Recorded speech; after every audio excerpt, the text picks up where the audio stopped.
నమస్తే.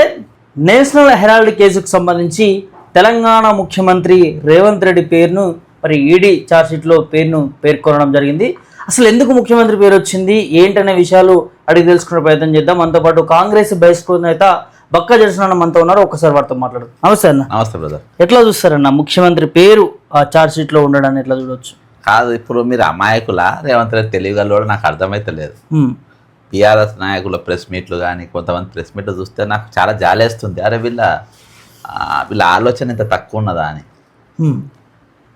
ఇప్పుడు అందరు అంటారు రేవంత్ రెడ్డి బీజేపీ ఎజెండాతో పనిచేస్తుందని.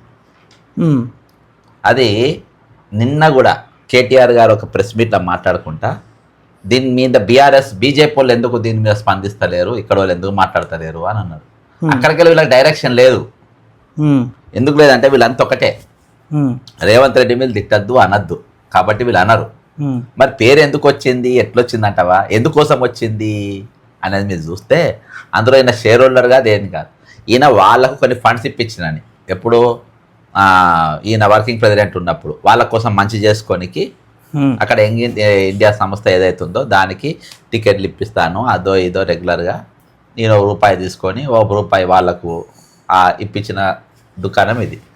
మరి అంజన్ కుమార్ యాదవ్ వాళ్ళ పేర్లు ఆల్రెడీ వాళ్ళు ఇదే దాంట్లో వాళ్ళు కొన్ని ఫండ్స్ అంతా దానికి ఇచ్చింది కాబట్టి వాళ్ళని పిలిచి ఎంక్వైరీ చేసిండ్రు. చేసినాక ఆర్ఎఫ్సాడని ఇప్పుడే రేవంత్ రెడ్డిని ఎందుకు చేయాలి?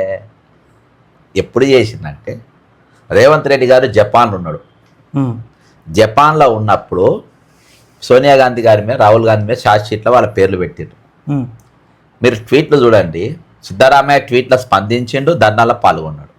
Himachal Pradesh chief minister tweet పెట్టిండు, ధర్నాలో పాల్గొన్నాడు.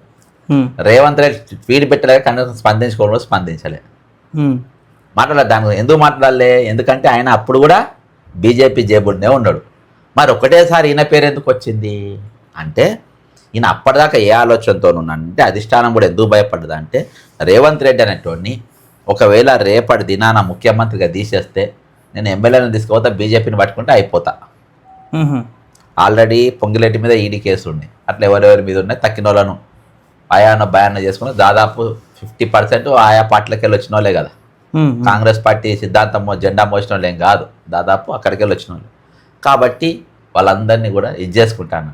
కానీ పెహల్గాం దాడి తర్వాతనే నీకు రేవంత్ రెడ్డి ఇది మారింది.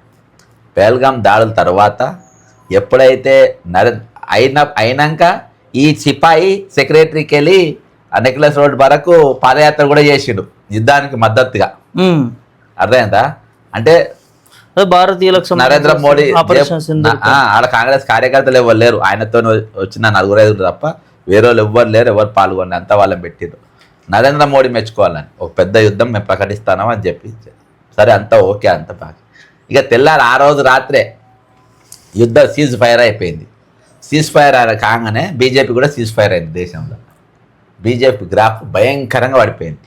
సోషల్ మీడియా ఏదో మొయ్యనికి ప్రయత్నం చేస్తాను కానీ భయంకరంగా పడిపోయింది. నా బస్ స్టాండ్ అయ్యేటట్టుగా ఉందని చెప్పేసి అనుకుండు.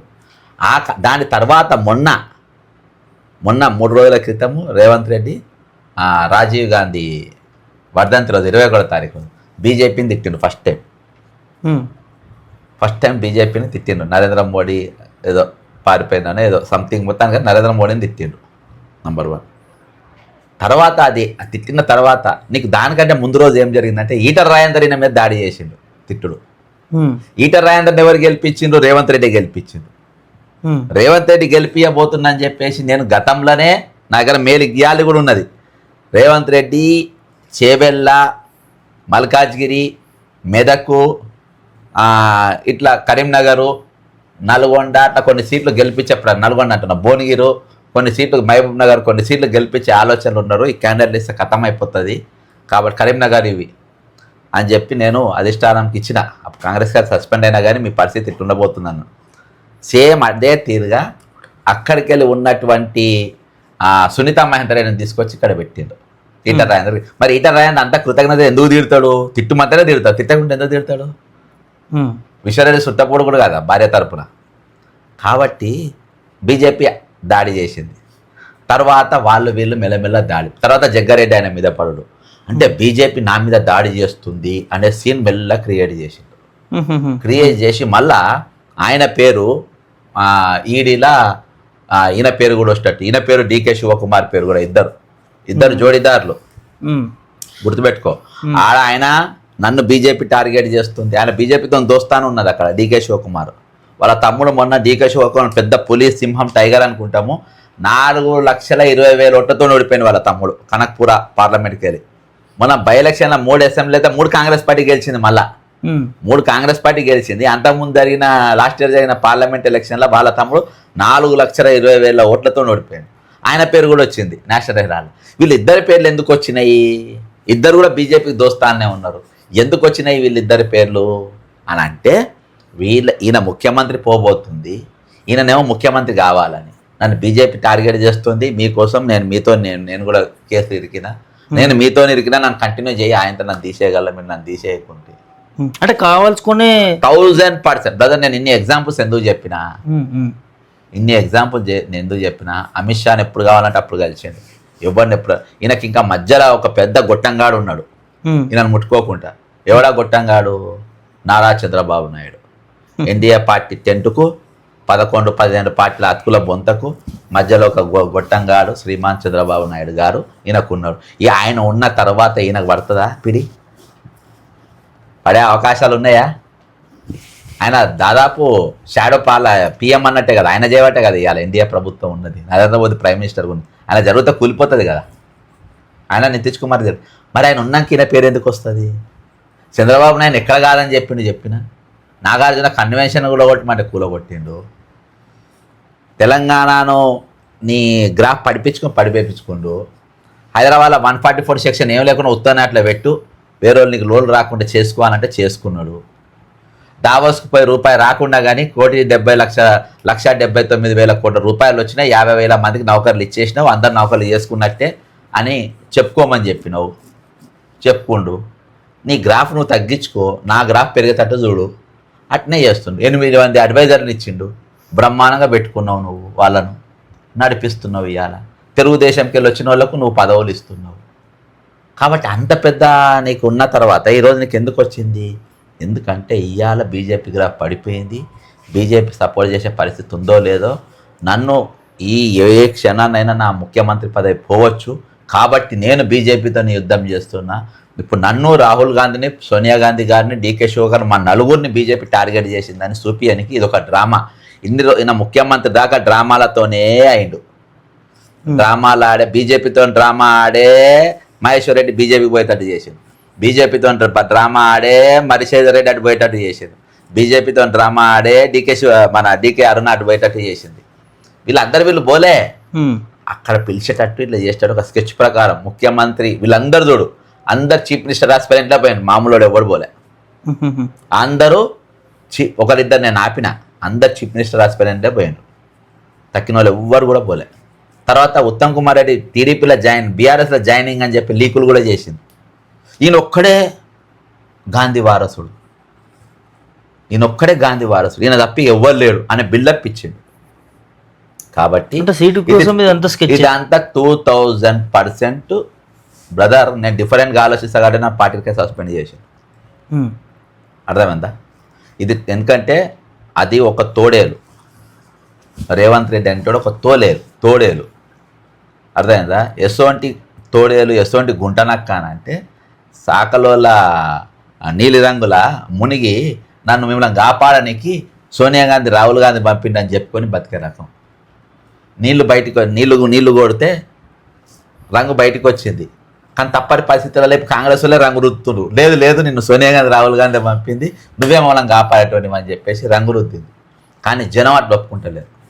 మా ఇల్లు కూడా కొడుతున్నావు, మా నౌకర్లు కూడా గుంజుకుంటున్నావు, మమ్మల్ని హీనంగా చూస్తున్నావు, మా బతుకు బజారుకి వేసినావు, తెల్లాలేస్తే అబద్ధమని చెప్తావు, నేను దొంగని అంటావు, నేను 420 అంటావు, నేను చెప్పుల దొంగని అనుకుంటావు, నువ్వే నేను గుంపు మేస్త్రి అనుకుంటావు. కాబట్టి గుంపు మేస్త్రి, దొంగ, చెప్పుల దొంగలు మాకు ముఖ్యమంత్రిగా తగడు అని ప్రజలు నిర్ణయానికి 1.5 సంవత్సరం లోపే వచ్చిందనంటే ఈయన పాలన ఏ విధంగా ఉండేది అందరికి అర్థం. సీటు కోసమే ఈ కేసుని కావాల్సుకున్న 2000 ఎంత చెప్పినాక మళ్ళీ నన్ను అడుగుతున్నా.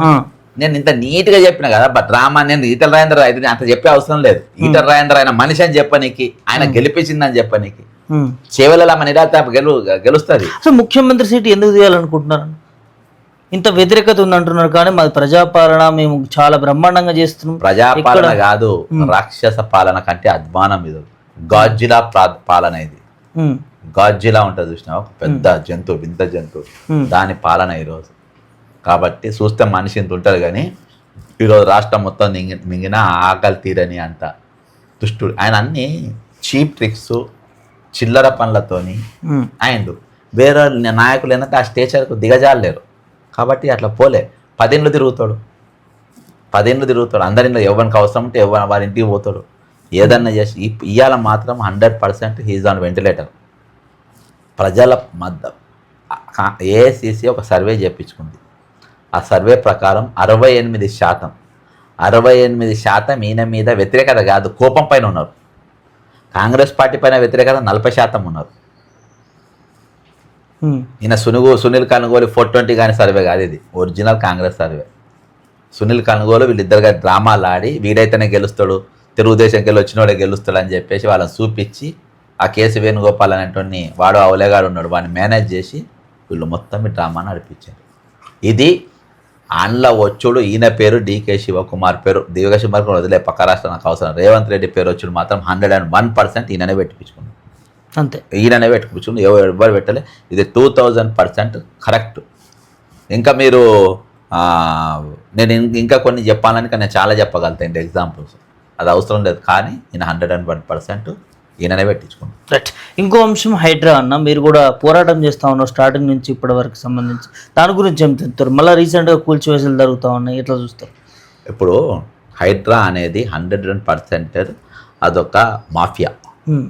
నీకు అందులో పనిచేసే సిబ్బందికి ఎవరికి ఐడి కార్డులు ఉండేవి, హైడ్రా అని వేసుకున్న వాళ్ళకు, అర్థమైందా? ఉండేవి. వాళ్ళకు చెరువుల కాడ ఒక చిన్న గుడిసెలు కూడా ఉండేవి.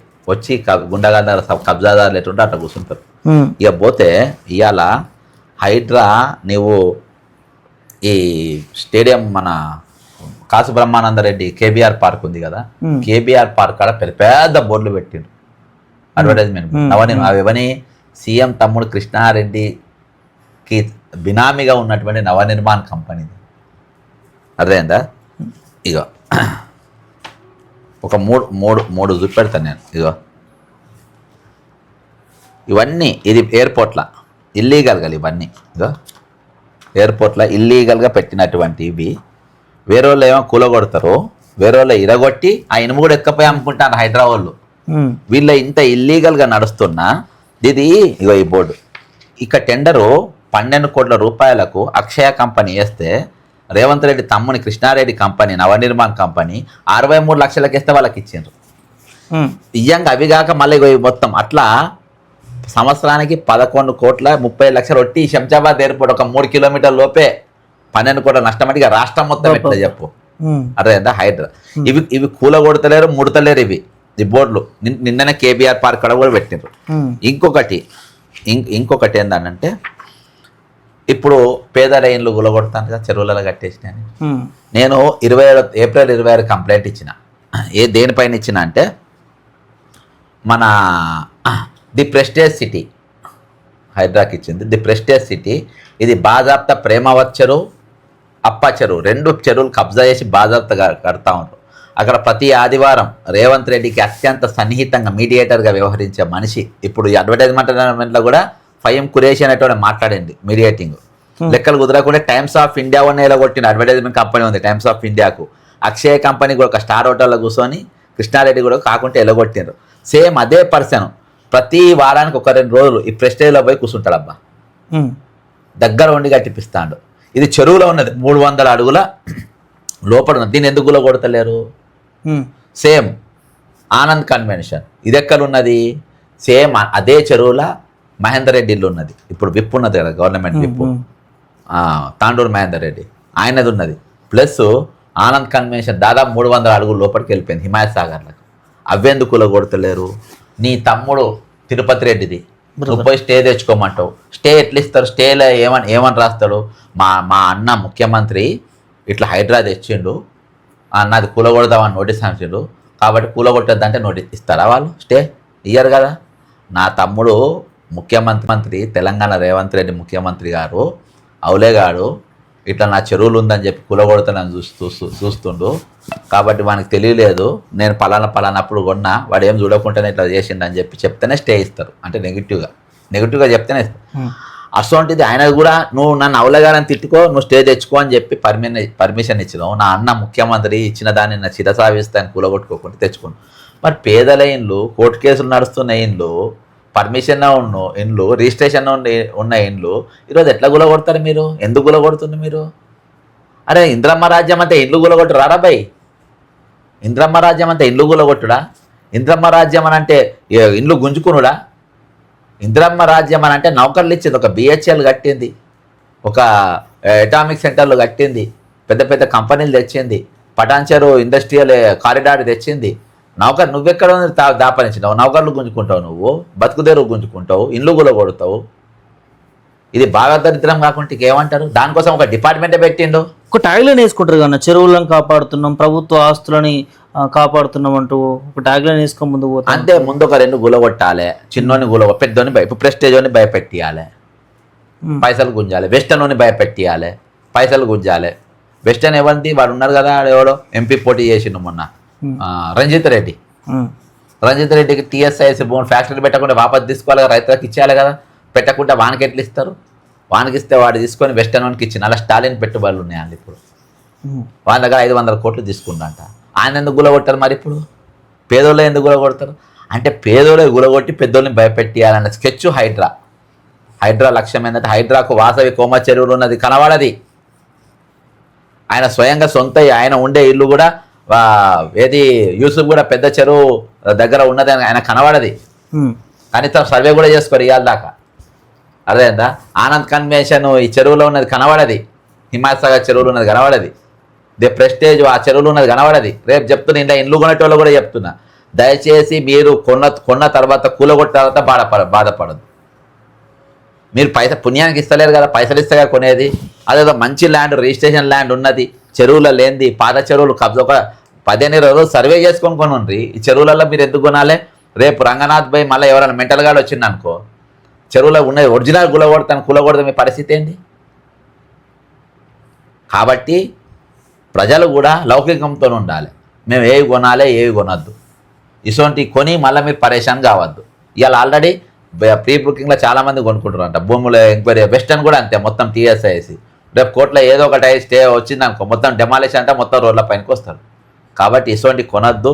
రేవంత్ రెడ్డి ఇటువంటి పెద్ద పెద్ద వ్యాపారానికే ఈరోజు హైడ్రా పేరుతో ముందు పెట్టుకొని అవి మొత్తం గులగొడుతుంది. ఈరోజు నవనిర్మాణ్ కంపెనీ, ద ప్రెస్టేజ్, లేకుంటే ఆనంద్ కన్వే, వీటి జోలికి పోయే దమ్ము హైడ్రాకు లేదు.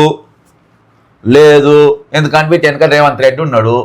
మీకు పోయే దమ్ము సత్తా లేదు, మీకు చేత కాదు. మీకు పేదోడైతే అడిగేటోడు ఉండడు. కానిస్టేబుల్కి వెళ్ళి ఎస్పీ దాకా అందరి ప్రతాపం పేదోడి మీదనే, కామన్ మ్యాన్ మీదనే గుంజుగా పోయి కొడతారు. ఈ పోలీసులకు, ఈ హైడ్రా వాళ్ళకు ద ప్రెస్టేజ్ అని పోయి గల్లబట్టి బయటికి గుంజి గులగొట్టే దమ్ము మీకుందా? నవనిర్మాణాన్ని ఇంత అక్రమంగా బోర్డులు పెడుతున్నావు అని చెప్పి గుంజుకొని వచ్చి నువ్వు లోపడేసే దమ్ము నీకుందా? హైడ్రా రంగనాథ్ గారు అడుగుతున్నా మిమ్మల్ని. ఆనంద్ కన్వెన్షన్ అంటే చెరువులో కట్టిన 300 అడుగులు లోపడిపోయింది. అక్కడ మహేందర్ రెడ్డిది ఇది గెస్ట్ హౌస్ కూడా ఉంటుంది.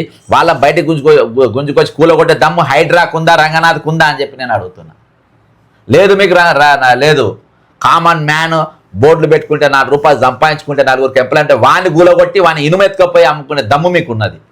పేదోళ్ళ ఇల్లు గులగొట్టే దమ్ము మీకున్నది. మరి ఏ సభ ముంగటైనా మాది ప్రజాపాలన, పేదల ప్రభుత్వాన్ని పెద్ద పెద్ద మాటలు మాట్లాడుతూ ఉంటారు కదా. ఆయన చెప్పు కానీ దొంగనని నేను దాన్నే పట్టుకుంటా, తక్కినే నేనేం పట్టుకోను. ఈ దొంగ పాలన, రాక్షస పాలన. రావణాసుడు కూడా ఈయనకంటే మంచోడే, పెద్ద 420 గాడు. కాబట్టి ఇటువంటి ముఖ్యమంత్రి మన రాష్ట్రానికి ఉందా, మన స్వయం పాలన రాష్ట్రానికి, మన ఆత్మగౌరవ రాష్ట్రానికి, మన నీళ్లు నిధులు నియామకాల రాష్ట్రానికి అర్థమైందా? ఇటువంటి ముఖ్యమంత్రులు మన దౌర్భాగ్యం. ఇటువంటి దరిద్ర పాలన కోసం, తెలంగాణ కోసం 1200 మంది విద్యార్థులు చచ్చిపోయినంటే ఇది నిజంగా వాళ్ళ ఆత్మలకు క్షోభించడం తప్పేం లేదు. ఇలా కోదండరాం కనబడతలేడు ఎక్కడ ఇల్లు కూలుతుంటే. మన ఆయన మల్లెపల్లి లక్ష్మీ కనబడతలే ఎక్కడే, గంట చక్రపాణి గంట కొట్టుకుంటూ కూర్చున్నాడు. కాబట్టి ఇవాళ ఎవరున్నారు మేధావులు, ఎవరు మాట్లాడుతున్నారు, కనబడుతున్నారు ఎక్కడ? కనబడకనే ఇవాళ అంతా తిరుక్కుంటే తీరాలి, మాట్లాడేవాడు ఉండాలి, తిరుక్కుంటే నువ్వు ఇక్కడ నా దాకా వచ్చినావు. లేరు ఎవరు, వాస్తవం చెప్తున్నా. న్యూట్రల్గా గత ప్రభుత్వంలో ప్రశ్నించడం వల్ల ఈ ప్రభుత్వంలో అన్యాయం జరుగుతుంటే మీరు అన్నట్టు ఎందుకు స్పందించలేకపోతున్నా? అంటే ప్రభుత్వంకి భయపడుతున్నారా లేకపోతే ప్రభుత్వానికి కాసులు భయం లేదు, ఏం లేనే భయపడుతున్నానబ్బా. ప్రశ్న చేద్దాం భయం ఎందుకు అబ్బా, నిజం చెప్పడం భయం ఎందుకు అబ్బా. మా అంటే జైల్లో ఇదివరకు పోలేదా, జైల్లకు తెలంగాణ ఉద్యమంలో పోలేదా, లేకుంటే మొన్నదాకా గత ప్రభుత్వ పాలన మేము జైళ్ళలో పోలేదా, కేసులు కాలేదా? ఏమవుతుంది కేసులు అయితే? అమ్ముడు పోవడము, నువ్వు అమ్ముడు పోతున్నావు, అమ్ముడు పోయినోడు దానికంటే ఇంకా బానిసత్వం నయం. అమ్ముడు పోకుండా ఉండకుండా బానిసత్వంగా పనిచేసింది ఇంకా నయం. ఇంకా అంటే ఏం చెప్తారన్న, ప్రజలు తెలుసుకోవాల్సింది ఇంకేం తెలుసుకుంటే బాగుంటుంది, రానున్న రోజుల్లో ఎట్లాంటి ఈ రాజకీయ నాయకులు కావచ్చు ఎట్లాంటి బుద్ధి చెప్తే బాగుంటుంది? ఇక ఏం లేదు, రేవంత్ రెడ్డి రాలయ్యా నువ్వు దిగిపో అని ఒక సింగల్ స్లోగన్ నడవాలి. నేనైతే అదే పెడుతున్నా డైరెక్ట్, నువ్వు దిగిపో సార్, నీ పాలన చాలు. 10 ఏళ్ళ రాక్షస పాలన నువ్వు సంవత్సరంన్నరలో చూపెట్టినావు. నువ్వు 1.5 year నా ఇల్లు కట్టుకుంటే నువ్వు ఓరువవు, నా భూమి ₹1 కోటి రేటు పెరిగితే నువ్వు ఓరువవు, బీటీ క్యాన్సిలర్స్కి పక్కన రాష్ట్రానికి వెళ్ళి వస్తే పోయి నీ తమ్ముడు గారు కూడా పోయి ఆ బోర్డు తీస్తాడు తిరుపతి రెడ్డి, ఆయన మంత్రి. ఆయన ఏమని పిలిచే మంత్రి కూడా సిగ్గుశారాలు లేవు ఇసొంటి వాళ్ళ స్టేజ్ల మీద విలువనికి. సీఎం బ్రదర్ అనేది పోస్ట్ అబ్బాది. అమెరికా పోయి ఇంగ్లాండ్ పోయి పొల్లు తిట్టింది, నన్ను వేసేలక చూసిందని. ఇది మీ బతుకు, ఇంకా సిగ్గుందా మీకు? ఇలా ది ఇండియా అన్నదామే, తెలంగాణ అనలే. తెలంగాణ పరువు కాదురా పిల్లగా నువ్వు తీసింది, ఇండియా పరువు తీసి భారతదేశ పరువు తీసి పడేసి గొప్పగా చేసినామంటారు. అందాల పోటీలో గొప్పగా చేసినామంటున్నారు. ఇదే లైటింగ్ పెట్టడానికి లంపెన్ కానీ డ్రెస్సింగ్ ముఖ్యమంత్రి డ్రెస్ ఏమన్నా చీఫ్ మినిస్టర్ లెక్క ఉంటుందా? ఒక వైట్ ప్యాంటులా లైటర్ బాబు లెక్క తయారవుతాడు, లంపెన్ గాల లెక్క ఉంటాడు. ఆ పక్కన మంత్రి ఆ పొంగిలేటి శ్రీనివాసరెడ్డి తయారవుతాడు, బ్లాక్ ప్యాంటు వైట్ షర్టు, ఒక ఖాదీ ఒక ఖద్దరు. ఎట్టుండాలని డ్రెస్సింగ్? ఉందాతనం లేదంటారా? ఉందాతనం చిల్లరగా లేక లైటర్ బాబులు అబ్బాయిలు పోయి చెప్పింది కదా మొత్తం లుచ్చగాళ్ళు ఉన్నారని తెలంగాణలో. ముఖ్యమంత్రి అన్న తమ్ముడు గానికి ఏం పని అబ్బాడా, అది ఏం దాడు అక్కడ? What is that fellow? నేను అందుకని మొన్న చెప్పిన అందరు క్యాబినెట్ ర్యాంక్ ఇచ్చేసుకుంటారు అని. అందరు బుగ్గకార్లు పెట్టుకో, ఎట్లయినా కలెక్టర్ ఉరుకుతుండ్రు, నెంబడి పోలీసు వాళ్ళు ఉరుకుతుండ్రు, రాయల్ సెల్యూట్ కొడుతున్నారు, వాడి ఇంటికాడ కూడా బందోబస్తు పెడుతుండ్రు. వీళ్ళు పెద్ద ఏది దేశానికి స్వతంత్రం చేసిన ఫ్యామిలీ లెక్క కాలు మొక్కుతున్నారు కదా, ఇంకా మొక్కించుకుంటుండ్రు. అరే ఏంది ఇది? కాబట్టి ఇటువంటి ముఖ్యమంత్రి వద్దు. మరోసారి ఢిల్లీ కూడా పోయినట్టు దాని మీద మీ స్పందన ఏంటండి? ఏ పోతూనే ఉంటాడు, పుణ్యానికి వచ్చిన ఫ్లైట్ అయినా జైలుకి వెళ్ళి పెట్టుకుంటా లేకుంటే గతంలో మాట్లాడి నేను సాదా సీదాగానే ఢిల్లీకి కానీ ఇక్కడ పర్యటనకు వెళ్తాను. ఏం పోయినా కానీ బ్రదరు, ఇగో ఎర్రేసి శాపగుంజ రకాలు, దొంగ మాటలు దొంగ చేస్తారు, 420 కానీ ఇక అంత మించి ఏం లేదు. అటువంటి తెలంగాణ ప్రజల ముఖ్య కంఠంతో ఆయన రాజీనామా కోరుకోవాలి, ఆయన తీసేయాలి. ఇది తప్ప ఇక వేరే గచ్చంతరం లేదు. ఒకటి కాదు ఇప్పుడు బ్రదర్, నేను కుటుంబ పాలన చేసినా కూడా నేను వ్యతిరేకించా, కానీ కుటుంబ దోపిడీ కుటుంబ అరాచకాన్ని మాత్రం వ్యతిరేకిస్తాను. కుటుంబ పాలనకు మంచి సలహాలు ఇవ్వచ్చు. రాజశేఖర రెడ్డి గారు తమ్ముడు వివేకానంద రెడ్డి ఉండే చచ్చిపోయిన మంచి సలహాలు ఇచ్చేది, ఎంపీగా ఉండే ఆయన, అట్లా ఇవ్వచ్చు. వీళ్ళ తమ్ముళ్ళు కనవాళ్ళే. నువ్వు అట్లా కాదు, నీ లట్రంగాలు, నీ పొట్రంగాలు, నీ బామ్మర్దులు, ఏంది ఇది? నీ టెండర్లలో వాళ్ళే, అడ్వర్టైజ్మెంట్లలో వాళ్ళే, ల్యాండ్ ఎక్వేషన్ల వాళ్ళే, ట్రాన్స్ఫర్లలో వాళ్ళే, పోస్టింగ్లలో వాళ్ళే, క్యాబినెట్ విస్తరణ కూడా ఉన్నట్టు. ఆ బొమ్మల విస్తరణ అది ఏమైతే ముఖ్యమంత్రి లక్కోరుగాడు ఉన్నాక ఏదైతే లైట్ తీసుకో అంత. జూపల్లి కృష్ణారావు అంటే దిస్ ఈజ్ ముఖ్యమంత్రి బ్రదర్, సిగ్గుండాలే కృష్ణారావుకు 10 పార్టీలు తిరిగి వచ్చినానికి. అది ఎవరైనా పోస్ట్ పిలుస్తాడా స్టేజ్ మీద? ఈ చీఫ్ అదో post, chief minister post brother, ఇదేం పోస్ట్ అని ఈమె పరేషాన్. మిస్ వియత్నాం మంత్రులలో కూడా పట్టలేదు అనుకోవచ్చా భాష? బ్రదరు, ఎవరైతే లొంగిపోతారో, ఎవరైతే దిగజారుతారో, మొన్న మీకు అర్థమైందో లేదో, జహీరాబాద్ మీటింగ్లో Damodar Rayalaseema left and right ఇచ్చిండు, కర్కిటా వాళ్ళు చెప్పుబెట్టి కొట్టిండు. ఇంద్రమ్మ రాజ్యం అన్నాడు, ఇంద్రమ్మ ఇండ్లు అన్నాడు, ఇంద్రమ్మ కంపెనీలు అన్నాడు, ఇంద్రమ్మ గురించి తెలియని వాళ్ళకి చెప్తున్నా అని అన్నాడు. ఎవరికి తెలియదు? ఇంద్రుగులతో తెలియదు. ఈయన useless fellow Revanth Reddy brother is అని స్టేజ్ మీద పిలిచి అధికార పార్టీ ప్రోగ్రాంలా, ప్రభుత్వ అధికార కార్యక్రమంలా. అరే కాబట్టి బ్రదర్ నీ దండం పెడతా, ఈ ముఖ్యమంత్రి ఒక్క రోజు ఉన్నా తెల్లారు ఏం చేస్తాడో ఏమో, ఏ స్టేట్మెంట్ ఇస్తాడో ఏమో. తెలంగాణకి నేను దొంగని అనుకున్నాడు, గుంపు మేస్త్రి అనుకున్నాడు, తెల్లారి నేను రండగాని అనుకుంటాడు కావచ్చు. కాబట్టి అక్కడ దాకా అనకుంటా, అక్కడ దాకా ఇంకా దిగజారకుంటా ఆ పదవి ఇవన్నీ ఎంత బాగుంది అంత పోయిందబ్బా. ముఖ్యమంత్రి స్థాయి వార్డు మెంబర్కి ఈక్వల్గా తీసుకొచ్చారు. ఇవాళ తెలంగాణ పోలీసులో ఒక ఐపీఎస్కి ఒక హోంగార్డ్కి తేడా ఉండదు, ఒక ఐఏఎస్కి ఒక అటెండర్కి తేడా ఉండదు. అట్లా ఒక చీఫ్ మినిస్టర్కు వార్డు మెంబర్ స్థాయికి తీసుకొచ్చింది. ఇక ఆ భాష వార్డు మెంబర్ కూడా జర హుందాగానే ఉంటారు అబ్బా, ఇంత చిల్లరగా ఉండరు. ఎవరైనా మొరటోడు ఉంటారు చూసినా, మొరటి వార్డు మెంబర్ ఉంటే గిన్నెలు ఎక్కుంటాడు. ఇవాళ ఆ స్థాయి ఆ స్టేచరు ప్రపంచ సుందరిలు పోయి వాళ్ళ దేశంలో చెప్పుకుంటారు. భారతదేశంలో ఒక పెద్ద దేశం, ఆ దేశంలో మేము రాష్ట్రానికి పోయినాం, అనంతరం అత్కోరగా మనం ఏదో చూడాలని చెప్పుకునేటట్టు అయ్యారు. ఈరోజు హైదరాబాద్ ఇమేజ్ రైజింగ్ తెలంగాణ. తులం బంగారాలు మొత్తం అన్ని ఇచ్చింది వాళ్ళకి, తులం ఎక్కువనే ఇచ్చింది. ఇదే ఆ పని చేయనీకి ఆమె పోయి చెప్పింది కదా, దానికి అన్ని బయటకు వస్తాయి స్టోరీలు మెల్లమెల్లగా. మొత్తానికి this is a lump and chief minister. Thank you అన్న. Thank you. రైట్, ఇది నేషనల్ హెరాల్డ్ కేసుకి సంబంధించి ముఖ్యమంత్రి ఒక పెద్ద డ్రామా ఆడుతూ ఉన్నారంటూ కూడా మరి బక్కా చేసిన చాలా క్లియర్గా అందరికీ అర్థమయ్యే విధంగా చెప్పడం జరిగింది. అదేవిధంగా తెలంగాణలో ముఖ్యమంత్రి పాలన కావచ్చు, ప్రజలు మార్పును కోరుకున్నటువంటి పాలన ఏ విధంగా ఉందనేది క్లుప్తంగా చెప్పడం జరిగింది. సో ఇకనైనా ప్రజలు రానున్న ఎన్నికలు కావచ్చు, లేకపోతే ఓట్లు వేసేటప్పుడైనా ఆలోచించుకోవాల్సిన అవసరం ఉంటుంది. అంటే ఎట్లాంటి నాయకులను ఎన్నుకుంటే మనకి మంచి జరుగుతుంది, ఎట్లాంటి అభివృద్ధి, ఎట్లాంటి పాలన కావాలనేది మరి ఒక్కసారి ఆలోచన చేసుకోవాల్సినటువంటి అవసరం ఉంటుంది. ప్రజల శివతో ప్రభాకర్ రెడ్డి, హైదరాబాద్.